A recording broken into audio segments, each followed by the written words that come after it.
Bonjour Sandrine Pereira. Bonjour.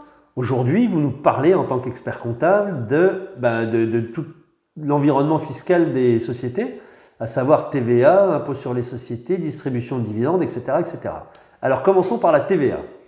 Alors, la TVA, bon, ici je parle surtout du Portugal continental, voilà, qu'on a la taxe normale que c'est 23%. Ça, c'est le taux normal de TVA, 23%. Oui, la grosse partie des Ouais. services. Après, on a des taux minorés. Oui, on a une intermédiaire de 13 et une de 6%, voilà. D'accord. Mais c'est des cas spécifiques.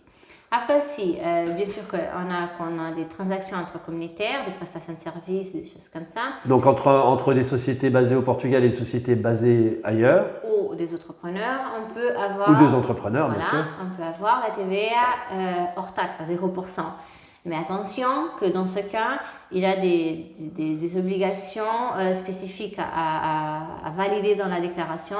Et une des plus importantes, c'est surtout le numéro de TVA valable. Que c'est important que le client et le fournisseur, ils ont le numéro de TVA valable. C'est ce qui va rendre le fait qu'on peut travailler en TVA à taux zéro sur des exportations, des choses comme ça. Sinon, même si on fait une prestation de service à l'extérieur, même si c'est une société, des choses comme ça, une fois qu'il n'a pas la TVA valable, il faut payer 23% à l'État portugais et voilà. Ouais, donc vraiment un grand formalisme. Pour l'impôt sur les sociétés, quel est le taux applicable au Portugal?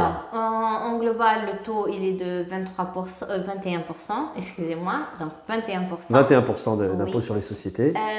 Après, il y en a aussi pas mal de particularités, des petites choses. Par exemple, si on veut mettre une voiture dans une société, Ouais. il peut avoir des taxes spéciales supplémentaires. Donc, ça veut dire, par exemple, si on met une voiture dans la société, on va payer 10% les frais, de tous les frais avec la voiture. Assurance, Achat, assurance, l'amortissement de la voiture, les réparations, etc. Donc là, on a une taxe sur ces dépenses. Oui. Alors, normalement, je recommande, avant de faire ce type d'investissement dans la société, de parler avec l'expert comptable pour voir si c'est mieux ou non d'acheter la voiture en nom personnel ou au nom de la société, en fonction du résultat de la société et en fonction de les taxes spéciales, parce que la taxe aussi, je dis 10%, que c'est la taxe globale, voilà. Mais il y en a des autres avec des taxes supérieures. Ça dépend de le prix de la voiture, de les conditions de la voiture et des choses comme ça. Voilà. Ouais, donc il faut vraiment...